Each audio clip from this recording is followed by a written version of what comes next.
हाँ, तो आज हम क्या स्टार्ट करने वाले हैं, आईएमएस पोर्टल। यानी ये पोर्टल लाया क्यों गया, किस लिए लाया गया, क्या रीजन था, या फिर सरकार चाहती है कि टैक्स डाटा कैटर वाले आपस में ही लड़े, दोनों पार्टी आपस में ही लड़े ताकि हमारे से नजर से थोड़ा दूर रहे। किस लिए लाया गया आओ देखते हैं।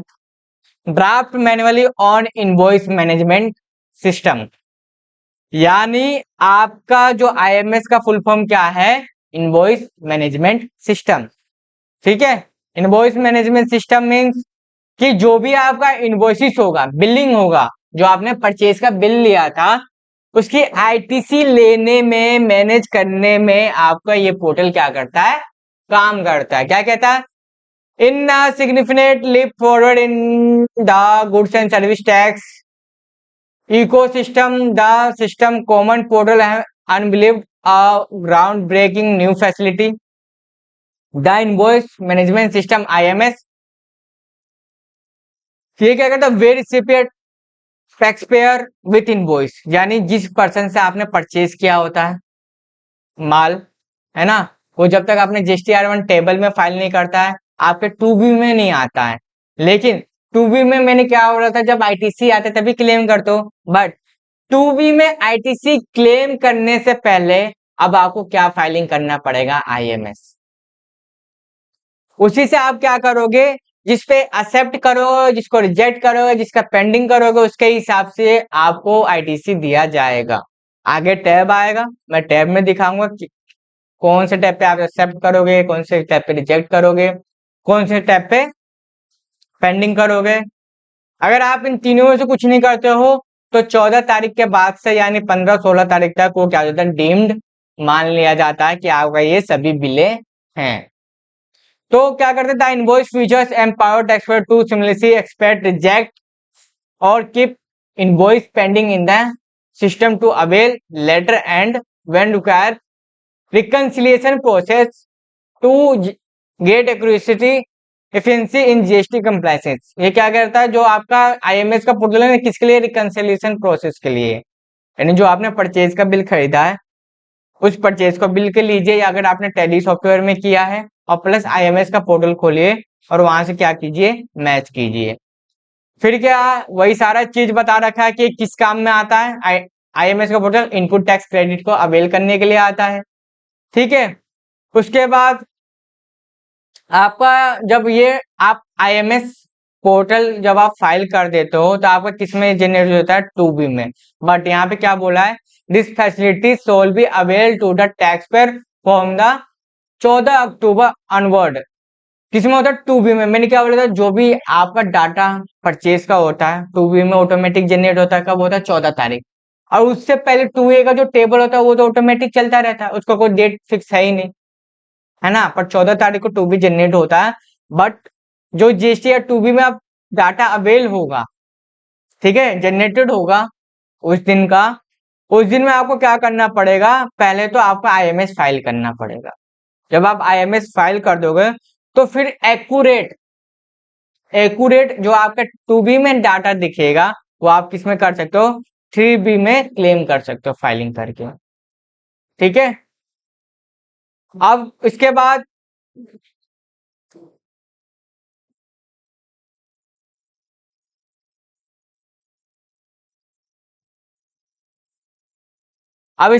इसने प्रोसेस क्या बताया, कैसा आईएमएस का पोर्टल अपने पास खुलेगा। क्या बोला है, a detail step wise procedure with screenshot from the GST common portal. मैंने क्या बोला, जीएसटी में जो जो स्टेप करने वाले हो वो पोर्टल से ही डायरेक्ट लिया गया है। ठीक है, बस इसमें क्या है कि आपको बस पीडीएफ के फॉर्म में वो पूरा स्लाइड दिख रहा है, बट उसमें क्या होगा कि आप जैसे जैसे क्लिक करोगे वैसे वैसे वो ओपन होता चला जाता है। तो ये क्या बोल रहा है कि आपको पहले जीएसटी पोर्टल पे जाना पड़ेगा, उसके बाद कहाँ जाना पड़ेगा, आपको गूगल क्रोम पे जाने के बाद क्या लिखना पड़ेगा, www.gov.in। ये यूआरएल वेबसाइट है गवर्नमेंट का ऑफिशियल। ठीक है, किस नाम से जाना जाता है, जीएसटी पोर्टल के नाम से। फिर आपको क्या करना है, जब जीएसटी पोर्टल का ऐसा डैशबोर्ड खुल के आएगा, ठीक है, आपको किस में जाना है, सर्विस में, रिटर्न में। अभी तक हम रिटर्न फाइलिंग करना सीख रहे थे, सर्विस में जाके रिटर्न में जाके फिर रिटर्न डैशबोर्ड कर देते थे। लेकिन आईएमएस में जाने के बाद क्या करना पड़ेगा, सर्विस में जाएंगे, रिटर्न में जाएंगे, फिर किस में जाएंगे, आईएमएस में। ठीक है, ये आपका गाइड है स्टेप बाय स्टेप कि कौन कौन सा ऑप्शन को चूज करोगे तो आईएमएस पोर्टल खुलेगा। अब यहाँ पे आते सीधे पोर्टल पे। ये हमारा पोर्टल खुल के आ गया। ये हमारा पर्सन का क्या है, रजिस्ट्रेशन नंबर। ठीक है, हमने लॉगिन किया, लॉगिन करना तो बता ही रखा। लॉगिन करने के बाद आपके सामने ऐसा डैशबोर्ड खुल के आएगा। आपको क्या करना है, सर्विस में जाना है, सर्विस में जाके किस में जाना है, रिटर्न में। रिटर्न में जाने के किस में जाना है, इनवॉइस मैनेजमेंट फैसिलिटी डैशबोर्ड पे आ जाना है। आप पहले सर्विस पे क्लिक करना है, रिटर्न में क्लिक करना है, रिटर्न पे क्लिक करने के बाद किस में आओगे, अगर हमें सिर्फ जीएसटी रिटर्न फाइलिंग करना होता है तो किस में आ जाते हैं, रिटर्न डैशबोर्ड पे, है ना। पर मुझे अब क्या करना है, आईएमएस का रिटर्न फाइलिंग करना है, तो किस में जाऊंगा, invoice management system IMS dashboard पे। इस पे जाकर मैं क्लिक कर दूंगा। क्लिक जैसे ही करूंगा तो आपके सामने ऐसा इंटरफेस खुल के आएगा डैशबोर्ड का। ठीक है, जैसे ही आप क्लिक करोगे यहाँ पे देखो वही बता रहा है, रिटर्न और आईएमएस डैशबोर्ड। डैशबोर्ड जैसे खुल के करोगे तो यहाँ पे आपके पास दो टैब देगा। दो टैब क्यों देगा भाई, आओ समझते हैं। पहला टैब क्या बोल रहा है, dashboard to view and act on import and inward supply reported by the supplier GSTR 1 और 5 और 6 के टेबल में। यानी सामने वाला सप्लायर जिससे आपने परचेज किया है, आपको हो जाता है रिसिपिएंट हो जाते हो, बायर हो जाते हो। आपने परचेज किया है सप्लायर, तो जब तक वो अपने R1 के टेबल में जो भी डाटा बताया होगा वो डाटा किस में आ जाएगा, ये आपके इनवर्ट सप्लाई में आ जाएगा। यहाँ तक बात क्लियर। अब क्या बोल रहा है, ये दूसरा टैब क्यों दे दिया गया यार, ये मुझे बात नहीं समझ में आया। क्या कहता है, dashboard to view status to outward supply reported based on action taken by the recipient. जो अपने अपने सेल का डाटा में सारा रिटर्न फाइलिंग किया था, सेल का डाटा, तो उस एक्शन को देखने के लिए कि सप्लायर ने उस पर कुछ एक्शन लिया है या रिजेक्ट कर दिया है, तो वो कहां से देख सकोगे, आउटवर्ड सप्लाई में आके देख सकोगे। यानी आप रिटर्न फाइलिंग करने के बाद भी, पहले ऐसी फैसिलिटी नहीं थी, आप बस रिटर्न फाइलिंग कर देते थे और आप नहीं देख पाते थे कि कौन पर्सन ने कौन सा एक्शन लिया है, उसको एक्सेप्ट किया है या रिजेक्ट कर दिया है या कोई एक्शन ही नहीं लिया है। बट अब देख सकते हैं हम। तो हमारे पास आईएमएस में दो टैब होते हैं, एक इनवर्ट सप्लाई यानी जो आपने परचेज किया है, तो उस परचेज को इस पे आप व्यू पे क्लिक करोगे ना जब, तो आगे एक और पेज खुल के आएगा जीएसटी पोर्टल का। कौन सा खुल के आएगा अभी दिखाऊंगा। तो जब आप इस पे क्लिक करोगे तो इनवर्ट सप्लाई के टैब पर जितना भी आपने परचेज किया होगा सारा बिल खुल के आ जाएगा। कौन कौन से बिल खुल के आएंगे अभी मैं आपको दिखाऊंगा। दूसरा, आउटवर्ड सप्लाई में आपका क्या होता है, जो आपने रिटर्न फाइलिंग किया है, आपके कस्टमर यानी बायर उस पर क्या एक्शन ले रहे हैं, क्या नहीं ले रहे, वो सारे डिटेल आप यहाँ से देख सकते हो। अब मान लो आपने क्रेडिट नोट किसी को इशू कर दिया, क्रेडिट नोट इशू कर दिया, पहले तो पता नहीं चल जाता कि वो पंडा ने एक्सेप्ट किया है रिजेक्ट किया है, बट अब देख सकते हो क्रेडिट नोट क्यों हम इशू करते हैं, दो केस में इशू करते हैं। अब मैं थोड़ा डिटेल में ले जा रहा हूँ आपको, दो केस में कैसे इशू करते हैं। पहला केस ये होता है कि आपको सेल का वैल्यू कम करना पड़ गया, यानी उससे आपका रिलेशनशिप अच्छा है, बायर से सप्लायर के बीच में रिलेशनशिप अच्छा है, यानी वो टाइमली पैसा दे देता है, आप टाइमली उसको माल और सामान दे देते हो, और माल सामान के देने के साथ साथ बिल भी दे देते हो। रिलेशनशिप अच्छा है, पैसे का कोई मतलब लड़ाई झगड़ा नहीं है आप दोनों के बीच में। तो आपका वो क्या कर देते, कोई आपका माल रिजेक्ट हो जाता है या खराब निकल जाए तो वो पर्सन रिटर्न कर देता है, तो आप क्या कर देते हो, सेल की वैल्यू को कम करने के लिए क्या कर देते हो, क्रेडिट नोट इशू कर देते हो। ठीक, पहला सिनेरियो ये हो गया। दूसरा सिनेरियो ऐसा हो गया कि आपने उस पर्सन को सामान तो बेच दिया लेकिन वो पैसा 1 साल से नहीं दे रहा, सामान तो बेच दिया लेकिन वो पैसा नहीं दे रहा है। आपने क्या कर दिया, आपने रिटर्न फाइलिंग में भी वो इनवॉइस शो कर दिया कि हाँ हमने इस पर्सन को ये सामान बेचा है, और उसके बिहाफ पे हमने क्या कर दिया, टैक्स का भी पेमेंट कर दिया, और उस पर्सन ने आईटीसी क्लेम कर लिया। मैंने आईटीसी के चैप्टर में क्या पढ़ाया है कि अगर सामने वाले पर्सन को आईटीसी चाहिए तो सबसे पहले जिससे वो खरीदा उसको रिटर्न फाइलिंग करना होगा, जब उसके पोर्टल पे शो करेगा। जब वो अपने 3V फाइलिंग कर देगा यानी उसके बिहाफ पे गवर्नमेंट को टैक्स जमा करवा देगा, तब वो क्लेम कर लेगा। अगर वो ये नहीं करता है तो क्या वो आईटीसी क्लेम करेगा, नहीं करेगा। तो अब ऐसा सिचुएशन आ गया आपके सामने कि भाई साहब हमने रिटर्न तो फाइलिंग कर दी, टैक्स का भी पेमेंट कर दिया, लेकिन सामने वाला पार्टी ने हमारा क्या कर लिया, पेमेंट रोक के बैठ गया है, पेमेंट देने को तो राजी नहीं हो रहा है। तो हम क्या कर देंगे, उस जो हमने गवर्नमेंट को टैक्स का पेमेंट किया था, बिल दिखाया था ना, अब हम अपनी लाइबिलिटी कम कर लेंगे। आप कहोगे भाई वो टैक्स का पेमेंट किया तो उसका क्या होगा, वो ऑटोमेटिक आपका एडजस्टमेंट हो जाएगा जब अपना ज्यादा की लाइबिलिटी शो करोगे। ठीक है, तो अभी के लिए क्या है, क्या आपने क्रेडिट नोट तो इशू कर दिया, लेकिन आपको कैसे पता चला कि भाई साहब वो एक्सेप्ट भी किया है कि नहीं किया या रिजेक्ट कर दिया है। तो वही चीज देखने के लिए क्या करोगे, आउटवर्ड सप्लाई में व्यू करके देखोगे। बात क्लियर? क्लियर। अब आते हैं आगे। जब आप खोलोगे तो आपके सामने ऐसा डैशबोर्ड खुल के आएगा। अब मैं क्या करता हूं, मैं देखने के लिए इनवर्ट सप्लाई के यहाँ व्यू पे टैब पे क्लिक करता हूँ, जहां रेड कलर का ये साइन बना हुआ है वो सोच लो क्लिक का बटन है। ठीक है, तो मैंने यहाँ क्लिक कर दिया, व्यू पे क्लिक किया, मेरे सामने ऐसा पहले पॉपअप खुल के आएगा, क्या इंफॉर्मेशन देगा, record where no action is taken by the tax payer will be consideration and deemed export to be generated. जब आप इस पे कोई एक्शन नहीं लेते हो तो जितना भी बिल होगा वो डीम्ड जनरेट कर देगा आपके टू बी में। ठीक है, अगर आप एक्शन ले लेते हो तो कोई बात नहीं। जब आप उस पर क्लिक करके इनवर्ट सप्लाई पे जब आप व्यू पे क्लिक करोगे तो ऐसा आपके सामने इंटरफेस खुल के आएगा। ठीक है, ऐसा आपके सामने इंटरफेस खुल के आएगा। तो इसमें क्या दिखाएगा आपके सामने, पहले तो यहाँ लिख के आएगा कि कौन सा डैशबोर्ड है अपना, इनवर्ट सप्लाई का आईएमएस डैशबोर्ड है, यानी इनवॉइस मैनेजमेंट सिस्टम का ये इनवर्ट सप्लाई का डैशबोर्ड है। यहाँ पे जीएसटी नंबर आ जाएगा, आपका कंपनी नेम आ जाएगा। ठीक है, और यहाँ आपके सामने दो टैब दिखेंगे, व्यू एडवाइजरी और हेल्प है, ये आ रहा है। ठीक है, तो यहाँ आपके सामने ये खुल के आ जाएगा। अब मेनली काम हमारे क्या रहता है, यहाँ पे रहता है, जो हमारा काम रहता है मेनली कहाँ पे रहता है, यहाँ पे रहता है।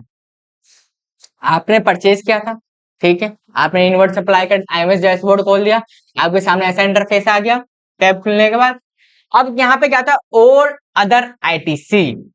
ऑल अदर आईटीसी मतलब ऐसा आईटीसी जो ये दोनों ना हो, मींस एक होता है आईएसडी, इनपुट सर्विस डिस्ट्रीब्यूटर, मतलब ऐसी कंपनी है आपकी कम से कम 5-6 ब्रांचेस हो, बट आपका इनवॉइस सिर्फ एक ही हेड ऑफिस के नाम पे आता है। तो उसने मान लो मैं as a chartered accountant CA Sonu Tiwari गया, मैंने उनको कंसल्टेंसी का सर्विस दिया, देने के बाद मैंने उनको 1,18,000 रुपए का क्या थमा दिया, सेल का बिल थमा दिया। यानी मैंने सर्विस दिया है, आपको सेल किया, तो मैंने क्या किया कि उनको सर्विस का एक बिल दे दिया 1,18,000 रुपए का। 18,000 रुपए उसके पास आया, बट उसने जो मीटिंग अरेंज की थी अपने चारों पांचों ब्रांचेस के ऑफिस वाले बंदे को बुला के उस मीटिंग में बैठाया था। जनरल मीटिंग हुआ था हमारे बीच में, क्या भाई तुम क्या कर सकते हो क्या नहीं कर सकते हो। मैंने उनको लीगली एडवाइस दिया, एडवाइस के बदले मैंने उनको सर्विस चार्ज किया, सर्विस चार्ज किया तो मैंने अपना बिल बना के लिया। 1,08,000 रुपए का टोटल बिल, मैंने 1,00,000 रुपए तो मेरा वैल्यू है, 18,000 रुपए मैंने क्या लिया, जीएसटी का रूप में ले लिया, क्योंकि मैं क्या हूँ, जीएसटी में रजिस्टर्ड हूँ एज ए चार्टर्ड अकाउंटेंट, मेरे 10 लाख रुपए की टर्नओवर लिमिट क्रॉस है। ठीक है, अब मैं क्या करता हूँ, अपना रिटर्न फाइलिंग करता हूँ, तो अब उस हेड ऑफिस के पोर्टल पे 18,000 रुपए शो हो रहा है। तो उस 18,000 रुपए का क्या करेगा, अपने 5-6 ब्रांचेस में डिस्ट्रीब्यूट कर देगा, तो उसे क्या कहते हैं, आईएसडी। ठीक है, इनपुट सर्विस डिस्ट्रीब्यूटर। और दूसरा होता है इंपोर्ट ऑफ गुड्स, यानी आपने ऐसा गुड्स फॉरेन कंट्री से मना रखा है जिसपे आपका क्या लगा है, कस्टम ड्यूटी टैक्स लगा है। एक बात बताऊं, जो आप परचेज करके बाहर से लाते हो ना, तो फॉरेन कंट्री में इंडिया का तो टैक्स चलता नहीं है, बट जो सामान इंडिया में आ जाता है कस्टम ड्यूटी के हाथ में, आपसे कस्टम ड्यूटी भी लेते हैं, प्लस पे जो रेट से इंडिया पे एप्लीकेबल है जीएसटी रेट, वो भी चार्ज करते हैं। That is clear. तो जो चार्ज करते हो वो आईटीसी को आपको क्लेम करना होता है, तो वो उसका डाटा आपको अलग से दिखाएगा। इन दोनों को छोड़ के जो भी आपका आईटीसी है सारा कहां दिखाएगा, ऑल अदर आईटीसी में। आपको इनपुट सर्विस डिस्ट्रीब्यूटर का आईटीसी देखना है तो इस पे क्लिक करना होगा, वो अलग ऐसी टैब आपके सामने ऐसा इंटरफेस खुल के आएगा। इम्पोर्ट ऑफ गुड्स का देखना है तो आपको इस पे क्लिक करना पड़ेगा, ऐसे आपके सामने टैब खुल के आएगा। मैंने अभी क्या कर रखा है, ऑल अदर आईटीसी पे क्लिक कर रखा है, तो इस पे मैंने क्लिक किया तो ऐसा मेरे पास इंटरफेस खुल के आया है।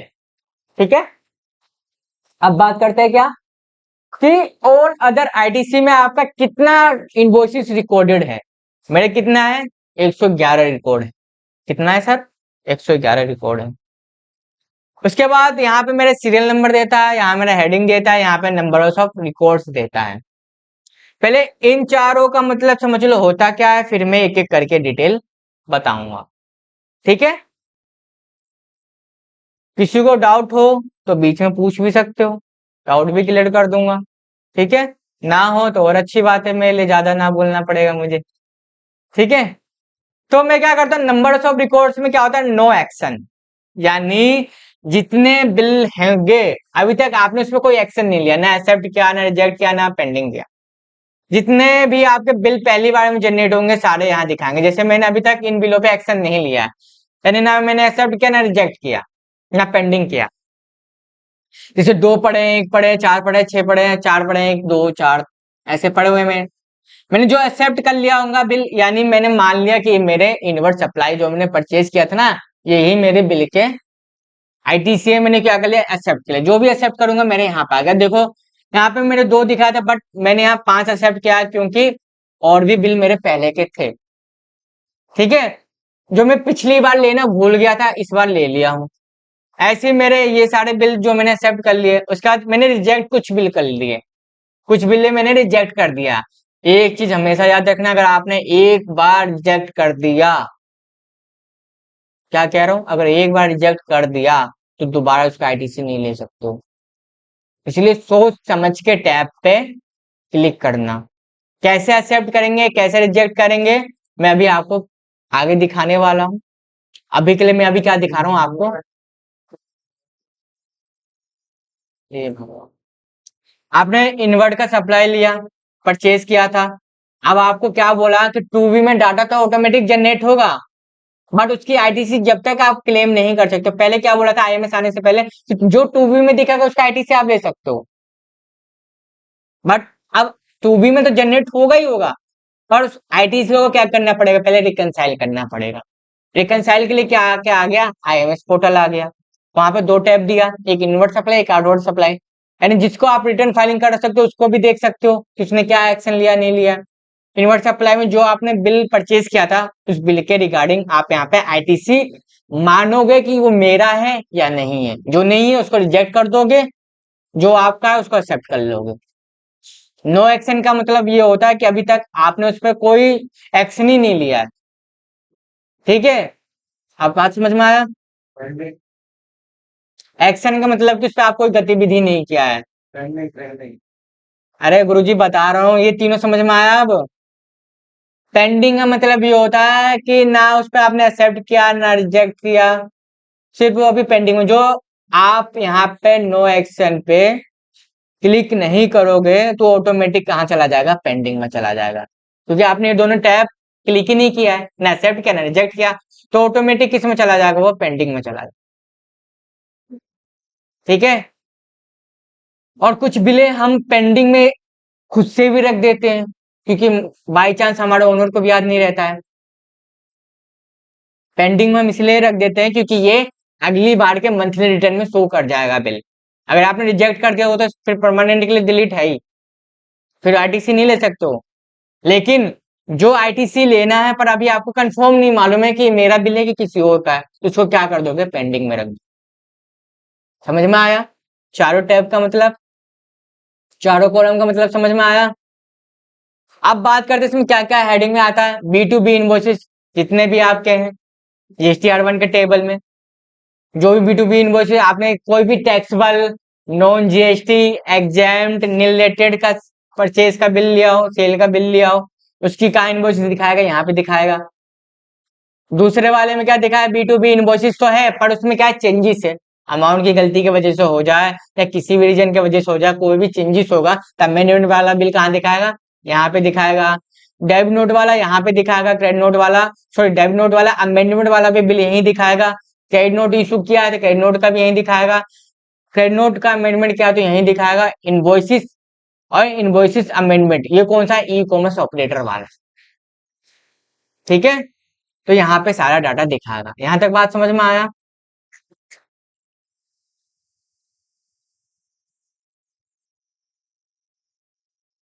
तो बात यहाँ समझ में आया भाई। अब मैं क्या ऑल अदर आईटीसी पे किया, अब मैं आ जाता हूँ नीचे। जैसे ही मैं ऑल अदर आईटीसी में करता हूँ, मैं क्या करूँगा, बी टू बी इनवॉइस पे क्लिक करूंगा। बी टू बी इनवॉइस में क्लिक करूंगा तो मेरे चारों टैब पहले वहां अवेलेबल दिख रहे थे ना, अब यहाँ पे मेरे एक्टिव हो जाएंगे। यहाँ पे आप नीचे आओगे तो यहाँ पे देखो ऐसे आपके सामने डैशबोर्ड खुल के आएगा।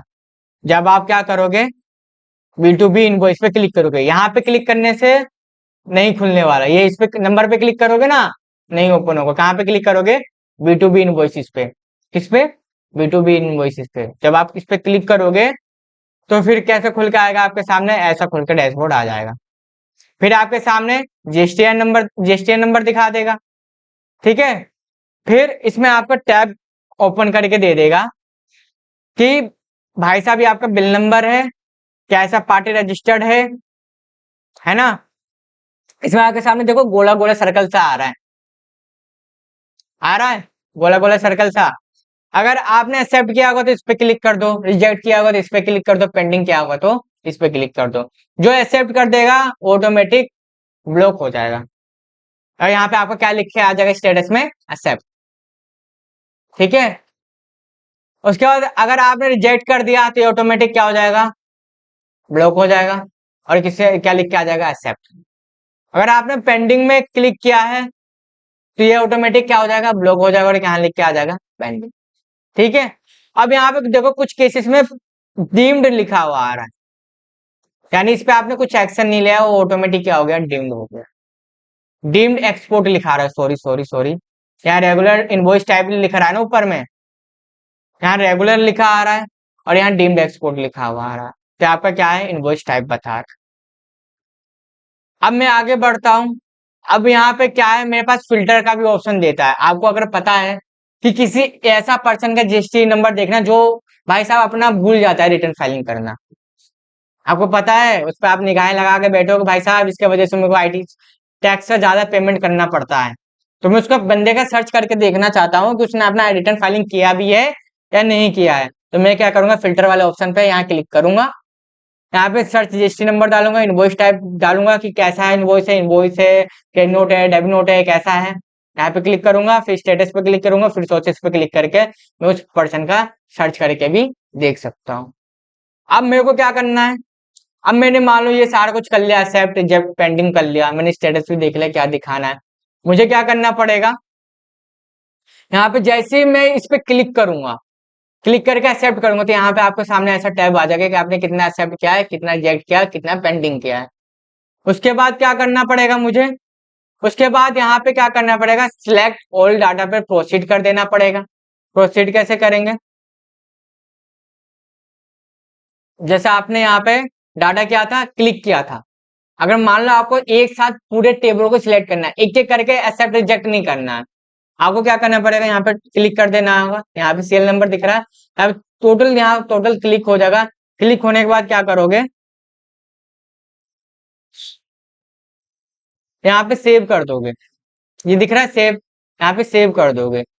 सेव करने के बाद क्या करोगे, प्रोसीड, आपके सामने ऐसा खुल के ऑप्शन आ जाएगा कि आप सारे इनवॉइसेस को सिलेक्ट करना चाहते हो जो करंट में आपने सिलेक्ट किया हुआ है, या ऑल रिकॉर्ड को सिलेक्ट करना चाहते हो। तो मैं इन दोनों ऑप्शन से जो भी चाहिए मुझे उसमें क्लिक कर दूंगा, प्रोसीड कर दूंगा। प्रोसीड करने के बाद मेरे पास क्या आएगा, यहाँ आपके सामने यहाँ तीन ऑप्शन चार ऑप्शन देता है। प्रोसीड कर दे, या तो सेव कर लो, या आपको इसको एक्सेल फाइल में डाउनलोड करना है तो वो भी कर सकते हो, ठीक है। उसके बाद आपके सामने जब एक्सेप्ट कर लोगे तो ऐसा इंटरफेस आपको सामने खुल के आ जाएगा, ठीक है। कितना आपने एक्शन लिया है, कितना नहीं लिया है, कितना एक्सेप्ट किया है, कितना रिजेक्ट किया और कितना पेंडिंग में है। उसके बाद क्या करना पड़ेगा, यहाँ पे आपको कंप्यूट जीएसटीआर टू बी, इस पे क्लिक करना पड़ेगा। जैसे आप इस पे क्लिक करोगे, यहाँ पे आपका ऐसा खुल के आएगा, क्या any record of IMS board IMS dashboard where taxpayer take no action will be deemed export accept by the taxpayer and credit will be accordingly flow receive DSTR to be. क्या आपने अभी तक जो भी डैशबोर्ड में select किया है, reject किया है, एक्सेप्ट किया है या पेंडिंग किया है, वो क्या आप टू बी में वो सारा रिकनसाइल हुआ डाटा भेजना चाहते हो? मैंने कहा हाँ, एग्री एंड कंटिन्यू पे क्लिक करूंगा। उसके बाद क्या करूंगा मैं, मेरा हो जाएगा वो कंप्यूट करने के बाद आपके सामने हो जाता है। ठीक है, आप उसके बाद बस इतना ही काम करना होता है इसमें, एग्री टू कंटिन्यू करके ना कंप्यूट कर दे तो ऑटोमेटिक साथ GSTR टू बी में चला जाएगा। दूसरा डाटा में क्या करना होता है, अब आपका आ जाता है आउटवर्ड सप्लाई में। आउटवर्ड सप्लाई में क्या होना चाहिए, अगर आपको देखना है तो व्यू पे क्लिक करना। व्यू पे क्लिक करने के बाद आपके सामने पहले फाइनेंशियल चूज करने के लिए आएगा। यहाँ पे आपको 24-25 सिलेक्ट करना है, पीरियड सिलेक्ट करना है कि कौन सा रिटर्न पीरियड का आप देखना चाहते हो। जैसे मान लो मेरा अभी फाइनेंशियल ईयर का चल रहा है 25-26, मैं इस पर 25-26 सिलेक्ट करूंगा। उसके बाद रिटर्न में जाके